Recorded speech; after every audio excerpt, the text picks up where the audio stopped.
नमस्कार. आज आपण हिरव्या मटारापासून अगदी छान रेसिपी बनवणार आहोत. बाजारात हिरवे मटर आलेले आहेत. अगदी फ्रेश असे हिरवे मटर भेटतात. हे आणून आपण ही रेसिपी अगदी झटपट बनवणार आहोत. खायला पण अतिशय छान आणि मस्त झालेली होती.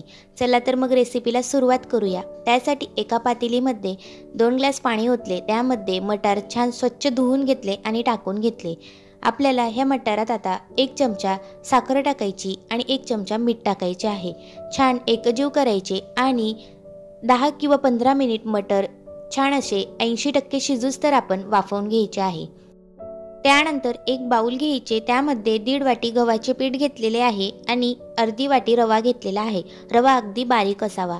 त्यानंतर चवीनुसार यामध्ये मीठ टाकून घेणार आहोत आणि 1 चमचा ओवा घ्यायचा, हातावर क्रश करून घ्यायचा, त्यासुद्धा यामध्ये टाकून घ्यायच्या.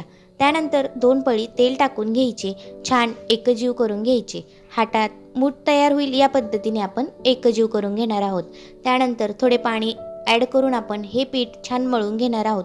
पाणी थोडे थोडे करून टाकून पीठ छान मळून घ्यायचे. 10 मिनिट झाकून ठेवायचे.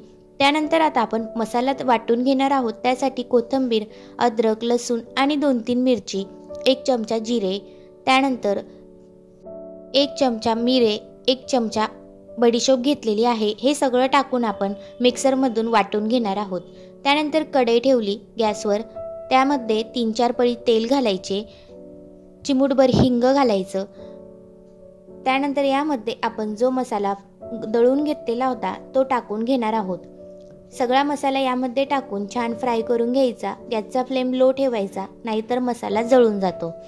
एकजीव केल्यानंतर यामध्ये आता आपण मटार शिजवून त्यामधले पाणी काढून घेतलेले होते ते यामध्ये टाकून घेणार आहोत.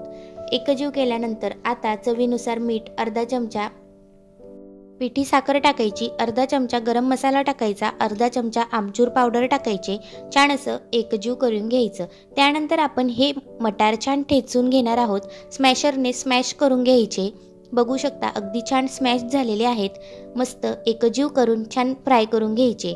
त्यानंतर आपण जे पीठ साईडला ठेवले होते त्याचे आता छान छोटे छोटे गोळे तयार करून घेणार आहोत. आपण पुरी बनवतो त्या साईजचे गोळे करून घ्यायचे. त्यानंतर हातावरच आपण हे गोळे छान असे पापडीसारखे करून घेणार आहोत. बघू शकता अशा पद्धतीने करून घ्यायचे. पोळपाटवर लाटून वगैरे घ्यायची जराही गरज नाही. अशा पद्धतीने केल्यानंतर यामध्ये आता आपण चमच्याच्या साह्याने हा मसाला वाटाण्याचा जो तयार केलेला होता तो भरून घेऊया.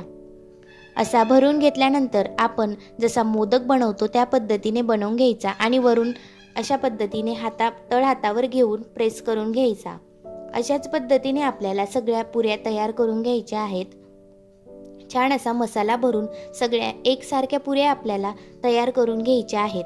तुम्ही या मसाल्याचे गोल लाडू करून आधीच ठेवू शकता आणि या पुरीमध्ये वरून तो लाडू ठेवून सुद्धा तुम्ही अशा पद्धतीने बनवू शकता. छान असं आपण सगळ्या पुऱ्या तयार करून घेतलेल्या आहेत. गॅसवर तेल तापवायला ठेवले होते. तेल कडकडीत गरम करायचे आणि गॅसचा फ्लेम लगेचच लो करायचा. मंद आचेवर मस्त दोन्ही साईडने खरपूस अशा या पुऱ्या आपल्याला तळून घ्यायच्या आहेत. खायला सुद्धा इतक्या छान लागतात. तुम्ही एकदा ही रेसिपी नक्की ट्राय करा. मटाराचे सीझन आहे. छान असे बाजारात छान हिरवेगार मटार वटाणे भेटतात. आणून लगेचच ही रेसिपी एकदा नक्की ट्राय करा. मुलंसुद्धा आवडीने खातील. छान दोन्ही साईडने लालसर होऊस तर आपल्याला तळून घ्यायचे आहे. बघू शकता मस्त फुलून वरती आलेले आहेत. मटारची कचोरीसुद्धा म्हणू शकतात. अशाच पद्धतीने कचोरीसुद्धा करतात आणि नवीन पद्धतीने मी तुम्हाला हे करून दाखवले आहे. मटाराच्या पुरी किंवा मटाराची कचोरीसुद्धा तुम्ही याला म्हणू शकतात. सगळ्या आपण तळून घेतलेल्या आहेत. मस्त छान अशा खरपूस आपल्या पुऱ्या तयार आहेत. मस्त फुलून सुद्धा गेलेल्या आहेत. आतमध्ये मसाला सुद्धा अगदी चविष्ट झालेला होता. अशा पद्धतीने जर तुम्ही रेसिपी बनवली तर तुम्ही एकदा नक्की ट्राय करा. याच्यावर छान सॉससोबत, बारीक शेवसोबत सुद्धा तुम्ही ही रेसिपी खाऊ शकतात.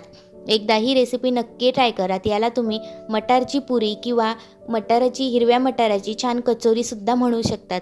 ही रेसिपी जर तुम्हाला आवडली असेल तर माझ्या चॅनलला लाईक, सबस्क्राईब नक्की करा आणि संपूर्ण व्हिडिओ बघून एकदा नक्की ट्राय करा आणि एकदा ही रेसिपी नक्की बनवा.